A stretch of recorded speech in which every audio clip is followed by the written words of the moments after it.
ability to understand how it works, to understand how it works.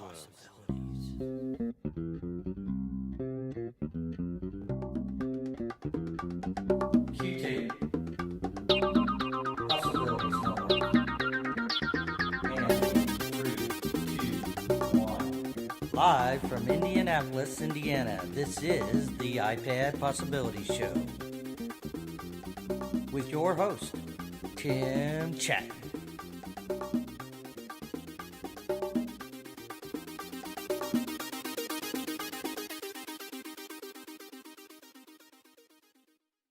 Welcome to the iPad Possibilities Podcast, episode number 47, WWDC 2010. We are live today. This is June 7th, 2010, the day of the keynote by Steve Jobs at the Worldwide Developer Conference, where he announced iPhone 4. And that's pretty much it. I'm here with John Finnan. And how are you doing today, John? Good, Tim. How are you? Doing good, doing good. It's been a busy day with all the Apple stuff going on. Yeah, definitely. So, have you had a chance to kind of look over what happened today? What are your immediate reactions? Well, my immediate reaction is what it always is with Apple announcements: is a sense of desire for the newest and coolest. I'm glad to see that the newly named iOS 4 is going to be out momentarily for developers, and by the end of the month, certainly for the world, for their iPhones. And I was really interested to hear that not only do iPhones get the upgrade for free, but so do at least the latest version of the iPod Touch. Yeah, absolutely. That's the first time that's happened. We Touch users have had to pay in the past, and I can finally stop calling it Apple Touch OS and simply call it iOS, which I kind of like the name, kind of don't. I like my name better, but simpler, shorter, Apple-like. Let's go with it. Yeah, I'm glad that they dropped iPhone. Obviously, the iPad has made it less of a phone. First there was the Touch, and now with the iPad, there's less of a phone centric nature to it. Yeah, I was kind of surprised they announced it's iOS now, but they just talked about the iPhone portion of that OS. They didn't talk about the iPad portion of that OS. And if you're going to rebrand it, they should at least talk, I think, a little bit, spend a little bit of time at letting developers kind of have a roadmap of where the iPad 4 is going, because currently developers, correct me if I'm wrong, but can't develop 4.0 apps for the iPad yet because they haven't even seen it, right? And nothing has certainly been announced by Apple as far as the iPad version of iOS 4. When they announced iOS 4 a few months ago, they definitely said it was kind of a third quarter of 2010 kind of thing, and I think that's probably still where things are going. But I would say that this is the keynote. There's probably a lot of information developers are going to be getting during this week that will be under non-disclosure, and so they might be getting a roadmap. It's just not for public knowledge yet. Okay. Yeah, I noticed some of the developer sites are offline while they're being updated for all these WWDC announcements, and that might be added. I would be very disappointed if they delayed until the September event where they announced their new iPods, and I'd be very disappointed if they waited that long to release it to the devs to start testing, because that would make it seem like it wouldn't be coming out until late fall. Yeah, I definitely think it will probably, now that the iPhone version is out or will be out shortly for the world, I think that the developers will probably get their hands on the iPad version pretty quickly, but I don't know yet, so just speculation.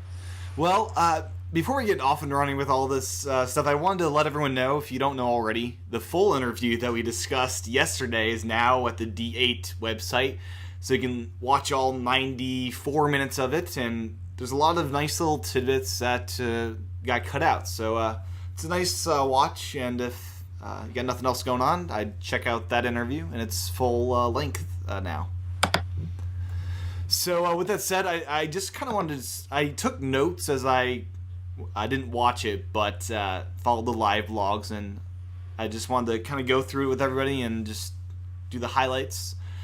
First off, the iPad was briefly mentioned during this keynote, just saying it's widely popular. It's every iPad is sold every 3 seconds, is what he said, and he basically showed off some media coverage that the press did during the launch events and all that, and mentioned that it's in 10 countries now, but by the end of July it'll be in 19 countries. And also he mentioned a surprising number to me: 8,500 native iPad apps are now available. I thought it was actually less than that. Did you have that feeling as well? That was kind of a big number? Yeah, it's definitely a big number. They're being much more aggressive in rolling this out internationally, and it's just really moving out there, and applications are being downloaded every few seconds, it seems like, if Steve's numbers are correct. So these things are really taking off, really popular. Yep.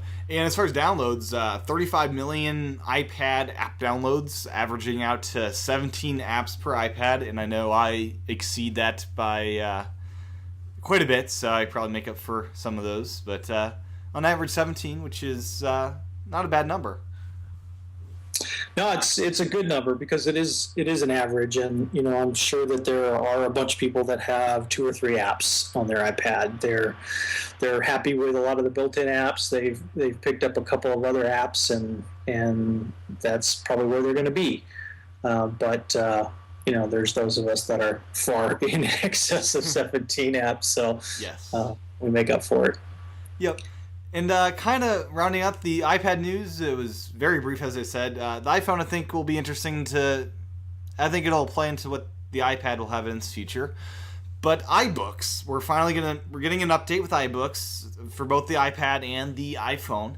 And most notably is PDF support. So finally, you can scan in your own books and leave them in the native PDF format and have them in iBooks and do all the fancy page turning just like you do in the iBooks app, because it's in the app. So that's a very exciting announcement. It'll be your PDFs will be separated out between the EPUB formats, and that's gonna be a nice addition. There'll be some other nice things like highlighting notes and kind of the wireless syncing as the Kindle does with your iPod Touches and iPhones and your iPads now. So it was an interesting introduction to that, and it kind of left a little bit question in my mind, because Steve talked about the highlighting and the note taking in the regular iBooks, and then he added that PDFs were also supported. So I'm just waiting for somebody to confirm or deny whether the highlighting and notes will also work on the PDF side of iBook. And if it does, then you wonder whether there's a need for some of these applications that are out there already. I know one developer who's in the Phoenix iPhone developers group who had been apparently unhappy with the PDF viewing applications that were already out there, and he was going to make his own. And I think he tweeted today that he's probably not going to do that now. The summer project is not going to happen because iBooks has probably what he needed. So. Yeah, I'd imagine you could highlight if it's an OCR'd PDF, maybe. I'm not sure. We won't find out that until probably late June when we get the iPhone version of this iBooks, and I'm really hoping they update the iBooks app for the iPad. And I think they will, because it's separate from the OS, and they've already updated it once, so I think they'll update it again. So if you have more than one iPad or iPhones, it'll all sync across, and that won't be a problem. Yeah, it's and I kind of got the impression that it was being updated like almost immediately with the PDF functionality. So, but I noticed it's not updated yet in the store, at least in the U.S. store. So maybe we'll see it in the next couple of days. I don't know. Yep. And Steve mentioned 2.5 books per iPad so far, so 5 million books sold, which is a pretty good number because I know I'm still working on my first book, so people must read faster than I do. So, Well, they didn't say you read 2.5. oh, they bought. People have they bought them. bought Yeah. 2.5 or downloaded 2.5. So. It's like I've downloaded quite a few books that are sitting on the shelf waiting for me to get to them. Yeah, So. I tend to with books. After I finish one, I'll buy another. Yeah, but yeah, very cool. But kind of closing out, that's kind of close out the iPad stuff. He then moved on to App Store, and he combated this stuff that people were talking about, that they're entirely closed and you can't sideload apps, by saying, hey, we've got HTML5 apps that are completely open and you can do anything with them. Kind of that side. And then the App Store is the curated, more closed side. And we'll reject your apps if you use private APIs, it crashes, or it doesn't work as advertised. I kind of feel this was kind of the same spiel Steve gave us with iPhone 1, with saying you can create web apps and it's all open and you can do anything with it. And I kind of feel that's another half-truth that needs to be addressed next year with some side loading of apps or something like that. Well, it is true that, if there have been some amazing things done with HTML5 and apps for that, web apps that run on the iPhone. I mean, there's a lot of capability there, and certainly that gives you the cross-platform of choice for mobile devices, right? If you do it in HTML5, most of the mobile devices either support it now or will be supporting it in the very near future, and it gives that common ground. And the other choice is something that's very proprietary and very controlled. And you either play in it or you don't play in it. It's play by the rules or go play another game. Yep. But I have been impressed by one app that I talked about earlier that is, HTML5, built around that. That's the Black Swan Google Voice app. Mm-hmm. It is built, I think, in HTML5 and actually downloads stuff to your iPhone, and it's not an App Store app. It's Google Voice, but yes, there is impressive stuff out there. Yeah, very definitely. It was kind of interesting that Steve mentioned that out of 95% of the apps are approved within 7 days, and out of the 5% that are not approved within 7 days, the majority of them are not working as advertised. So the description that the developer submits along with the app, those two things do not match in their testing. And so, that's not saying that you can't do that app. That's saying that you need to have either the app do what the description says or change the description to say what the app does, which is not completely surprising, as that some people may try to embellish their description more than what their app actually can achieve. And then the other things were private APIs and crashes were the two big. Now, I'm sure that there's the unsaid fourth category, which is pretty small. Just don't want it because it's Google Voice or something like that. Well, and I would have to lump into there things like we don't want it because it's too explicit, it's against the law, or there are other people out there that are trying to do things that they really can't do. Yep, the NetShare app that was out a while ago for tethering, that was pulled but still works on iPhones. Yep. So there's apps like that.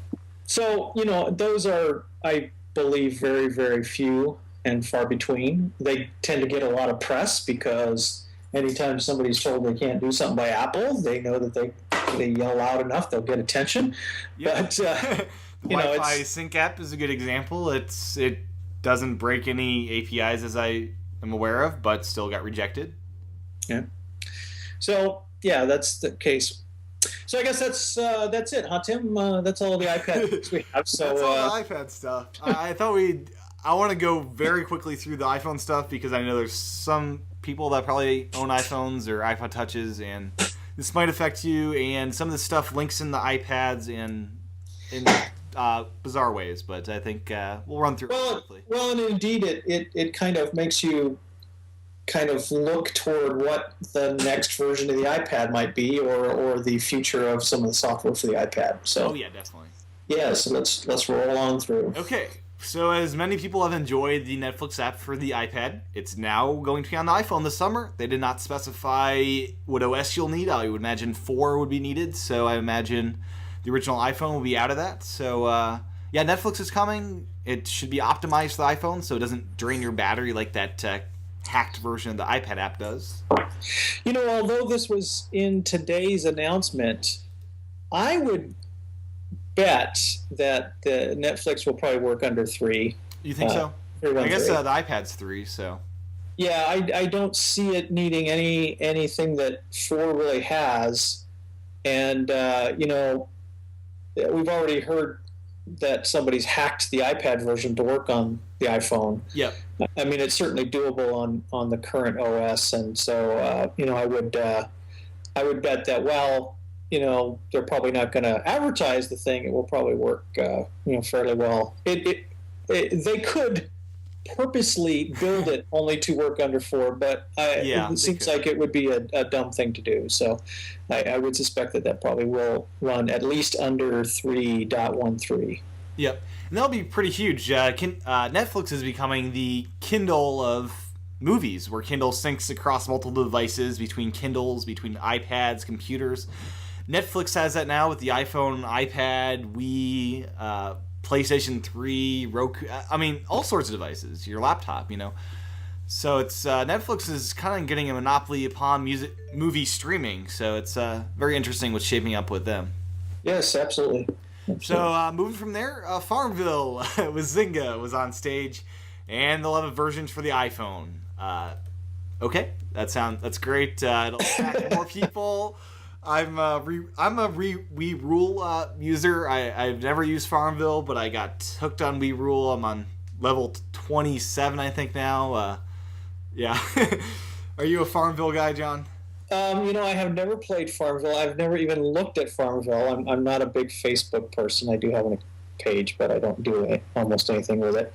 But you know, I have played Wii Rule a bit. I tend to not really get into it because I tend to put my pad down for hours on end, and then all of a sudden I have withering crops. So it was a couple of things about this were interesting to me, being certainly not a Farmville player and not a big player of that type of game, was that they're going to have push notifications in it. So it would help a person like myself who forgets about that game for long periods of time and then goes back to it and has problems. So that would be useful. And then they mentioned that they put in specifically for the iPhone version the ability to, when you go in to buy things, you can buy a snow leopard. And they did that, I guess, because of the Mac operating system of the same name. So that was kind of interesting. Yeah. A little Wii Rule hint for everyone out there that is obsessed with Wii Rule. Start getting rid of all your other stuff besides the orange trees and the ruby trees, because you get 50 XP for the orange groves and 120 XP for the rubies, and that's how you can just level up. So just quick hint right out there, and they don't they don't rot or anything like the crops do. So very, very good hint. Thanks, Tim. So the one other thing about before we move away from Farmville is apparently they showed a tractor. Now, I know nothing about tractors in Farmville, but apparently it got some people in the audience excited when they showed the tractor working in Farmville on the iPhone. But. Well, I think this is the biggest thing as a combat against Flash, right? Because Flash was one of the things you need Farmville for. So this is another example of Apple saying, hey, you don't need Flash to do this. You can develop it. Yep. Very smart on Apple's part to work with these guys at Zynga and make this happen and show that the iPhone can play Farmville without needing to use Flash. Yep. Yep. And the final app that was Steve had these 3 apps for entertainment. The last one was Guitar Hero. It's $3. It's looks like a great app. Kind of tap revenge, sort of. I don't know. I was kind of underwhelmed by this one. It's nice it's there,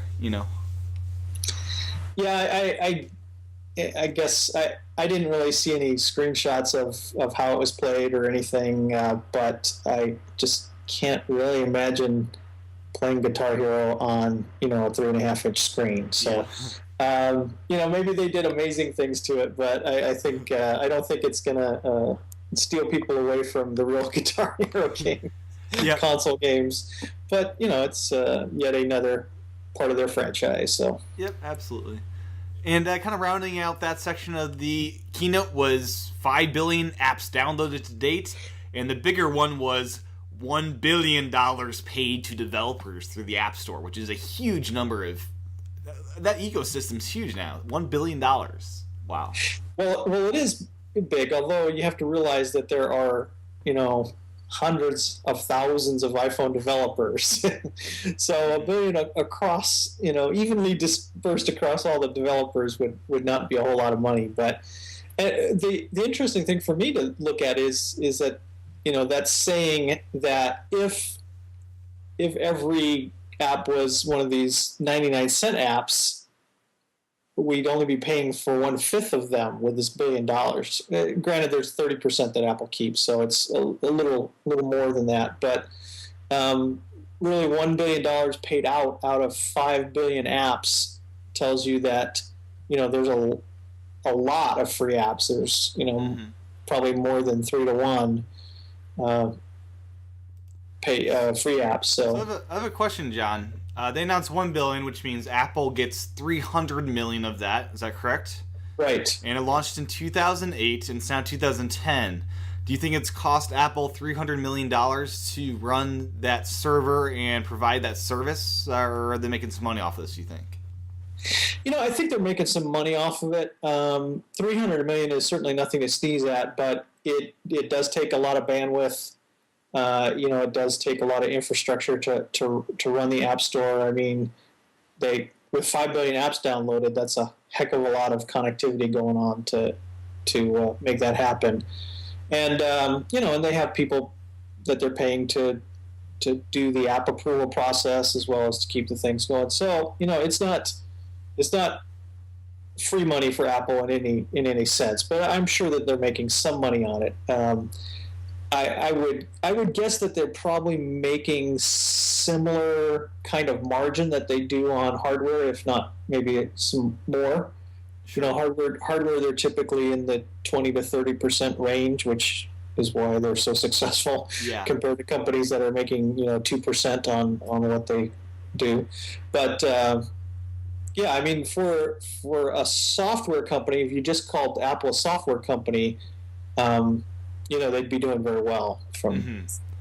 And I think their biggest source of revenue would probably be the iBook store once that takes off, as far as that 30% being more valuable, because books are only a couple of kilobytes, right? Some aren't even a megabyte large. Perhaps that syncing service takes more data, you think? Marginal. The overhead of actually making a connection to say what the sync is more than the data probably sent to indicate what the sync, where the sync location in the book is. So I mean, that is the syncing service. I don't think is going to be much of an impact. Okay. This really still makes me think about. There have been a fair number of rumors coming out about whether Mobile Me's going to move into a free model or whether it'll be partially free or whatever. And I was kind of disappointed not to hear something like that, because I think that Apple offering at least a portion of Mobile Me free to iPhone users would be just phenomenal, because Mobile Me really does help the iPhone become much more than it is for people who don't have Mobile Me, and that would just make it all the more powerful against its competitors. Yeah, I agree. I was kind of underwhelmed, even though I shouldn't have been, but I was underwhelmed that it was just all iPhone. One more thing was, as we'll talk about, was just another feature they could have had on the iPhone listing. So, yeah, it was just pretty much all iPhone today. And with that said, let's kind of move into the iPhone announcements. Steve started off as saying 2007 reinvents the phone. 2008, 3G in the App Store. 2009, faster phone. 2010, the biggest leap since the original iPhone. 8 new features shown off today with 100 total is, I think, what he said. So the phone itself is 9.3 millimeters thin, which is only a little bit thicker than the iPod Touch. The iPod Touch is 8.7 millimeters thin, I believe. So you're looking at half of a millimeter difference between the iPhone and the iPod Touch now. And if you've seen the iPod Touch, you know these suckers are thin. So that's kind of exciting because that makes me believe that the iPhone might be able to fit inside that keyboard dock now. We'll see when those ship out. With that said, it's now the thinnest smartphone in the planet. And as you've probably seen pictures, it has a front-facing camera now. It has a micro SIM, just like the iPad now has. It's got a camera with an LED flash, 5 megapixels, and very nice-looking camera as far as pictures you get out of it. You get 720p, 30 frame per second video out of this camera. Now it's 2 mics, one for sound cancellation. I'm wondering if developers will utilize both for different scenarios. That might be interesting. For signal quality, it now is all glass except for stainless steel bands across, which make up the whole antenna, which is an exterior antenna now, which should help make the iPhone a better phone. And the glass is very sturdy. I've heard it's bendable and things like that, so it should be interesting to get some hands-on with that. The actual name of the new iPhone is iPhone 4. And the screen's the biggest thing that'll shock you right out of the gate. It's 4 times the pixel density, so it's 326 DPI versus I think 126 DPI of the old one. I think the current is around 168. 168. Okay, I know So the iPad is a little bit less than that. So it's actually in dots per inch. It's about double. Okay, but number of dots on the screen is 4 times as many. Yep.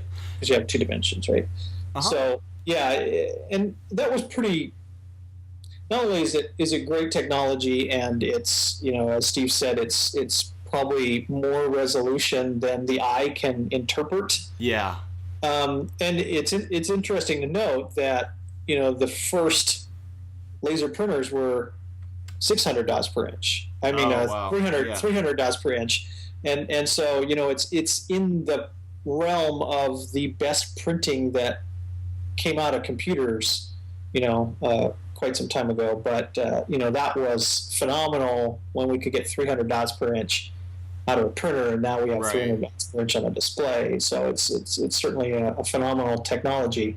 And by doubling it in, like the iPad kind of, if you think about an iPhone app gets doubled, by doubling the 2 directions, it makes the current apps work, just like they were doubled on the iPhone. Yeah. I mean, on the iPad. I'm getting myself confused here. But, so in that sense, it was wise for them to be able to do this, because all these apps will run and will look pretty good. Mm-hmm. They'll need, the developers, he mentioned developers should still go in and provide, some updated graphics so that they get the most out of the new display. But, it's certainly going to be that existing apps are going to look fine on it. They're not going to be distorted by increasing the pixel density in one axis more than the other one or anything like that. So, yeah. Yep. And they're calling this a Retina display, which, the Retina. So it'll be the same size screen, I guess, is what they're saying. IPS technology, just like the iPad. 78% of the pixels of the iPad, and new Retina apps. This is just closing it out. It also has an A4 chip like the iPad. Battery life is much better than a couple hours better than the older iPhones. Interestingly enough, 32 gigabytes is the max on storage, Wi-Fi N, and a new gyroscope for 3-axis, pitch, roll, yaw for, I guess, more of the, what do you call them, reality apps or... Well, any kind of app that deals with motion of the device is going to be potentially augmented by this, because now you can not only tell that it's moving in X, Y, or Z direction, but that it's you're actually rotating the phone with an angular momentum. Mm-hmm. So it's might be very, very inventive as far as what kind of apps are going to be able to come out of this thing. Yeah. So you have 6 axes now, which it should be crazy to see what developers come up with this. I mean, it's not really 6 axes. Yeah, 6 data points, I guess. we're still dealing with 3-dimensional space here, but yes, but there are now 6 different specifications for the movement of the phone, which will definitely make things interesting. Okay. That clarifies some things. I did have a question for you. Does this create another problem now? We've got this high-resolution display, which I would imagine you'll have apps especially built to take advantage of that and won't be able to run on older iPhones. And you have the iPad, which is a different size screen. And it makes it seem that the 78% pixels of the new iPhone are on the iPad now. So will these new Retina apps look really nice on the iPad, kind of alleviating the problem of running iPhone apps on the iPad? Or what are your thoughts on this kind of separated app system we now have? Well, Apple could do a number of things with it. Certainly by being 78% the size of the iPad, it would mean that if you did that, if you had apps that had bitmap images for iPhone 4 to exploit the resolution there, that if you doubled them on the iPad, they would look much better than current iPhone apps being doubled. But yeah, I mean, there's a number of ways that Apple might address this. They might just be able to address a way to run apps, back and forth. The difference, though, is still the iPad is a different screen size. Mm-hmm. So you have more interactive surface regardless of what's the pixel density behind that surface. So really the sense that you can you're still going to have iPad apps, because of that larger real estate, regardless of what the pixel density is. I think what this really means is that if they can do this kind of pixel density, or even close to this kind of pixel density in a larger screen for a future iPad, it's going to be phenomenal. Yeah. I know the pixel density on the iPad, as you'll notice when you run iPhone apps, is actually less than the current the current iPhones, the 3G and the 2G and 3GS. It's you actually have less pixels. That's why the iPhone apps are actually bigger than on the iPhone. I'm not sure if that made sense.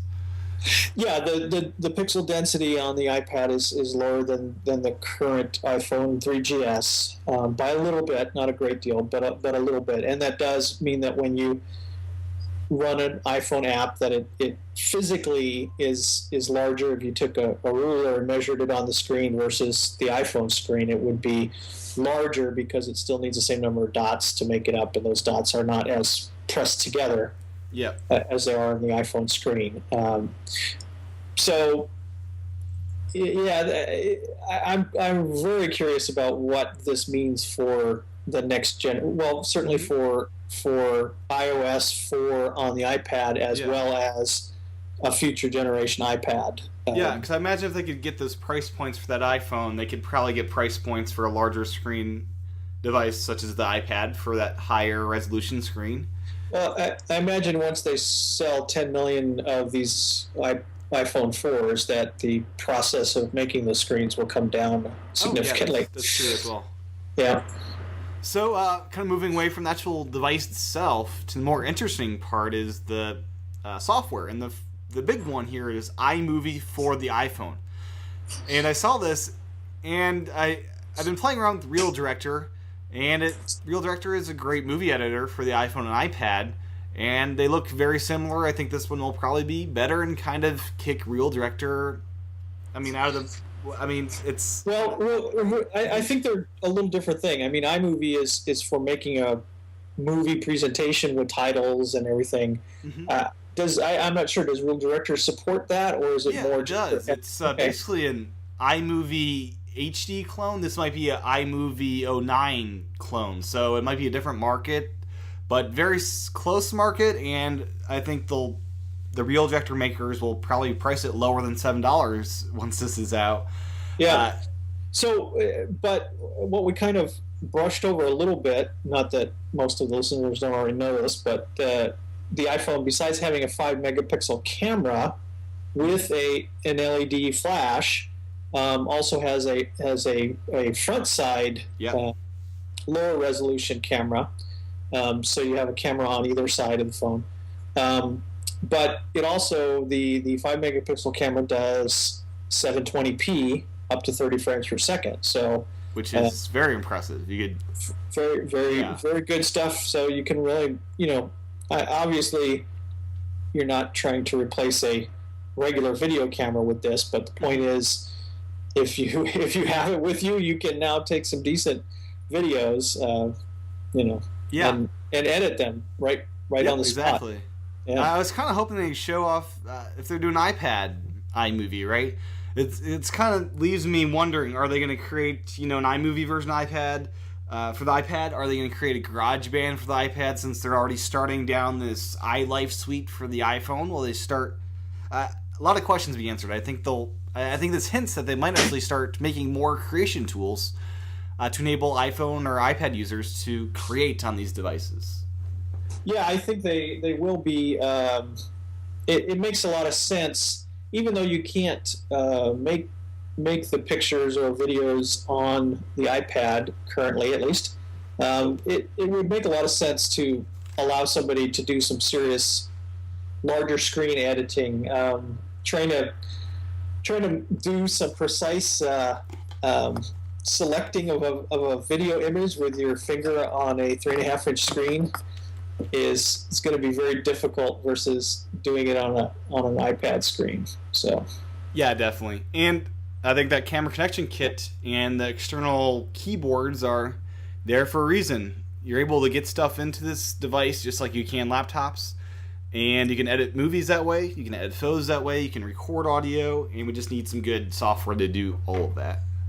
Now, Tim, have you ever hooked an iPhone up with the camera connection kit to the iPad? I have. So you can see the images at that point, right? You can import movies, or not movies. You can import you can import pictures, and I would imagine with the 3GS you can import videos. And I've imported videos from a regular camera off the SD card, and that works well. And I was able to edit it with Real Director. So yeah, that would be a real possibility. Very cool. Very cool. So that was the big one, iMovie, and I'm just curious to see what other iLife apps make their way to the iDevices. And as there was an interesting thing they made mention of, which we already saw previously, is the new email client in iOS 4 being a better client in a number of different ways. But one of the things that somebody apparently got a screenshot of from the feature page was that you can actually it has when you're in the iPhone OS 4 and there's a Keynote attachment and you click on it, you actually get a dialog box that gives you some options. One of them is open in Keynote, which is, one wonders, is that a mistake and that was only meant for the iPad version of the iOS 4, or is I wonder if they'll have a more of a viewer presenter Keynote app for the iPhone. Use the iPad to create your keynotes. You can have that sent to your iPhone for the presentation. I think that might be a good use of it. Well, it would be interesting. I'm wondering how well with this higher resolution, whether the VGA or one of those other output cables would look good with Keynote. I wonder if they can drive HD screens now with because you have the higher resolution on the phone. Yeah, that'll be interesting because I know Netflix has that video output. I kind of wonder if that'll be the same for those iPhone devices. So yeah, I'll be curious to see what happens with all that. There was one more thing and a couple other stuff here, but Bing, the Microsoft search engine, is now added to OS 4, and over 100 million iDevices will be sold by the end of this month. So that's kind of big news. That's a lot of devices out there. Yes, very much so. One thing on that Bing thing, it was interesting that Steve made special attention to the fact that he said Bing was added, but the default is still Google. Yep. So I don't know whether he was doing some appeasement there or... I think he just wants to give people more options, right? They're a very open company, as we all know. Yes. Certainly it does give them more options, but it's interesting that he made a point of saying that Google was still the default. Yeah. That they weren't changing to Bing being the default, and you'd have to go in and change it to Google if you want to Google. Yep. So right before that, he announced that iOS is no longer iPhone OS, and we kind of discussed that earlier.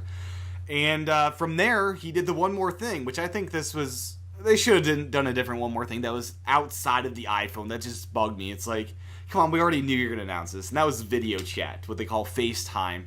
And it's Wi-Fi only in 2010, but that leaves the hint that perhaps Verizon might embrace it on their network in 2011 with this FaceTime video calling. And it works with both the front and the rear camera. I guess you could pick which one you want to use so you can be calling and showing people. I think by default it uses the front-facing camera, but you can switch it to the back. Now, if I'm not mistaken, it's only iPhone 4 to iPhone 4 currently. It's an open video standards, what he said. I don't know what this means. I don't even know how this works. Did you get a grasp of, do people, I mean, it works for the cell phone company or what? It seems to somehow be integrated into your address book. Where you can select it for an individual, like you could, select their phone number or whatnot. Yeah. Yeah, and I'm not sure. It'll be interesting to see how it really is implemented behind the scenes because you need a phone number. I understand, but it uses Wi-Fi, so it's. Well, I think it's identifying somebody via phone number, but it must somehow be. I'm sure it's one of those things where you opt in and you say, yes, I'm willing to take, FaceTime connections. And then you're probably broadcasting that to some Apple server somewhere whenever you're on Wi-Fi so that somebody knows that they can contact you that way. Yeah. But that's pure speculation on my part. It'll be interesting, and I wonder how open it is and how much, somebody might be able to develop this for older iPhones or, for desktop computers to call an iPhone 4 or whatever. Yeah, evidently the APIs are open to access that front or rear camera, and that means Skype, if they so choose to, could do that. They've got that with the Evo now, or will soon, I guess. But I think it's open is what I've heard from people at the event or whatever, and that's good news. I imagine this new iPhone as an amazing mobile podcasting tool if you don't have your iPad. If you're a video podcaster, you could shoot the shows all on your iPhone, edit it in iMovie, and post it some way. And it's one of the most mobile solutions podcasting I think of, especially with those two mics. You might get some good sound quality now. Yeah, absolutely, and let's not forget that the 5 megapixel camera. Now it's interesting, and I want to note this that they made it a 5 megapixel camera, but they have not made the photo sites, the actual sensors that pick up the light, smaller than the current 3 megapixel camera. So it's actually a bigger bigger chip, a bigger sensor, to be a 5 megapixel. And the important thing about that is that the smaller you make those photo sites, like if you look at competing cameras that have like 8 megapixel cameras, their photo sites are so small, the smaller they are, is harder for them to actually pick up light. And so consequently, what they end up having to do is amplify the light signal more to get a decent picture, and therefore the picture actually ends up being more degraded than a lower megapixel count with larger sensors. So it was actually a wise thing for Apple to do that. I think they knew that they had to increase megapixel count to compete, but not to try to beat out everybody else. Yeah. And really focus on picture quality. I think that, yeah.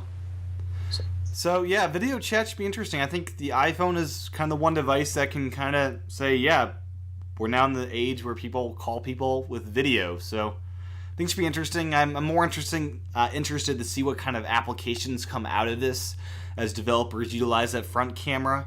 I think it'll be very cool, and also just taking pictures, which should be pretty cool. If you don't have someone else take your picture, you can now take your picture in front of the Sears Tower or, Eiffel Tower, and you can actually see what you're looking at. Yeah, it should be very useful. Very useful. So after that, he basically announced the pricing and everything. It's comes in white and black, and it's $200 for this 16 gig model and $300 for the 32 gig model, with a 2-year contract, of course. And AT&T generously upped the date where you can actually get this. So I think they're trying to get as many people on that 2-year contract before Verizon gets it, and I think that's why they upped it. Do you agree with that kind of assessment, why they did that?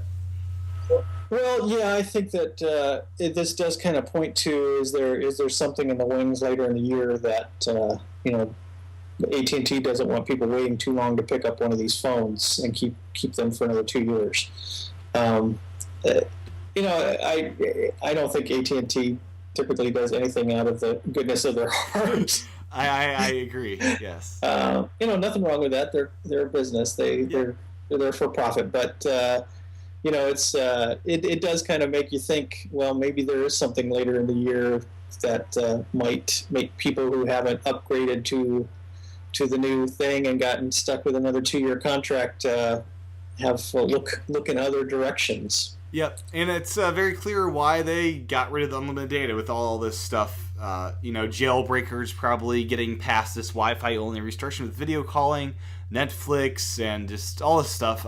It's very clear on the iPhone why they did that. And with the iPad, I've seen people today be able to access the unlimited data plan if they ordered their iPads alongside with the 25 and 15. So I'm kind of curious. I'm not going to test this out because I don't want to lose it, but they might have it enabled so you can still switch on and off that unlimited, but I'm not going to try to test it out anytime soon. Yeah, it's interesting, and I wonder if the Netflix app coming out for the iPhone had anything to do with AT&T jumping on this, because certainly Netflix on the iPhone is going to up the 3G data usage for a lot of people, I think. Definitely. And after that, they kind of announced the dates when this is all available. The Gold Master is available right now for developers to start testing, as well as all the tools needed to get ready for this launch. June 15th, you can pre-order, and then June 24th, a Thursday, odd day to launch, I believe it's Thursday, is the launch of the iPhone 4. So that's kind of the dates behind it all. Yeah, and it's great that they're rolling it out quick, and we don't have to wait months from an announcement to a rollout like we did with the iPad or the original iPhone or anything like that. Yeah, 3GS style in the turnaround time, I guess. Yep. And along with that, they've got some accessories like they did with the iPad. They're doing more and more cases these days. They have what they call the bumper case, which covers that aluminum antenna to make sure you don't damage your antenna. You've got a bumper case available in white, pink, orange, green, blue, or black for $29, which is they're making a good deal of money because it just covers that little antenna aluminum band or whatever. and then it leaves the front and back completely open to maintain the beauty of the device, right? So that's $29, and then along with that, they've got a new dock for $29 as well, because it's a different design. Yeah, these it's kind of interesting.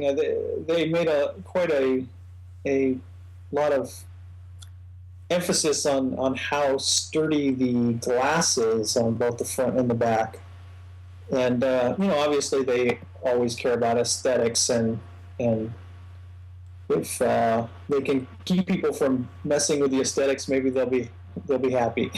Yeah, I heard glass, and that got me so worried. It's like, are you kidding? Glass is the one thing that, forgive me if they're wrong, I thought that breaks easily. Glass shatters, but I guess this is some new special kind of glass that won't break, but yeah. I'm sure it will break given enough abuse, but, for a fair amount of time, they've had some fairly expensive glass that is, probably close to the strength of steel. Yeah. I know the iPhone and iPad screens are, untouchable, so this might be a good thing, better than the plastic, perhaps. It's interesting about that bumper case because, in my experience, and this is, somebody could certainly tell me I'm way off base with this, but in my experience, it seems like most of the cracked screens have been involved with hitting the iPhone from an edge perspective. In just the right manner that it transfers all that shock from a very like corner all the way into the screen. And I wonder if those bump cases are really protecting one of the weaker. Yeah, I'm kind of curious how many bump cases you'll need to buy, if they'll stretch out and they'll just fall off, because it doesn't go around the whole phone. So I'm kind of curious how well that's made. And most of the silicone cases today are pretty resilient in that regard, I think. Okay, I've noticed my iPad case, it's getting easier and easier to take off, but that's because it's getting looser and looser as it gets stretched out, which it's a good thing it's getting stretched out, so now I can take it on and off really easily. But yeah, should be interesting. Apple's getting more and more into this accessory business. Yeah, they've kind of on and off again in accessories, and I think they've let people play with cases, and now they want to show them the error of their ways and how they really should make cases. Yep. Any closing thoughts? One final thing before we go closing thoughts. iOS 4 is free for pretty much all devices except the original iPhone and the original iPod Touch. So that comes out June 21st, before the launch of the iPhone 4, so you can play around with that if you're not a developer on June 21st. Any kind of closing thoughts before we get out of here tonight? No, I'm good. I think it was interesting, not super important for iPad, but still interesting, and we'll see where it goes for iPad in the future. Yep, definitely. I was, as I said, very underwhelmed because it was kind of like last year. I think last year was just all about the iPhone, and if you're expecting more, you're kind of underwhelmed by this. So, kind of underwhelmed, but for iPhone guys out there, it's great news. But I am more of an iPod Touch user these days, and using my other two iPhones for, phones still. So. Yep. Do you have any picks of the nights or anything like that you want to go over? I didn't have any kind of lined up, but if you have anything you want to talk about, feel free to do so now. I saw some news today about Paper Toss HD for the iPad released. And I guess this is... I've seen the Paper Toss games for the iPhone, so this is just the iPad version for $2.99. It's supposed to have a pretty good rating, so if you're into that kind of thing, check it out. Very cool. And for my pick, I just say probably. I don't think I have a pick tonight. I did see there's a new website type dashboard available for non-jailbroken iPads. So I'll research that more. But I saw if you're looking for a dashboard widget type app for the iPad, there is a HTML5 version of that, and I'll look into that more for the next show. Okay, great. So with that said, where can people find you, John, online? Twitter, JFinnan. Awesome. And I am TCHATEN on Twitter. And if you want to support this show, just go to thepossibilitiesnetwork.com and you can just search for the premium show there and a bunch of different ways through Don McAllister, Audible, and all sorts of ways to support the show there, as well as the App Store. Search iPad Possibilities for the podcast app. So that's how you can support the show. And with that said, we will return for the next episode of the iPad Possibilities podcast.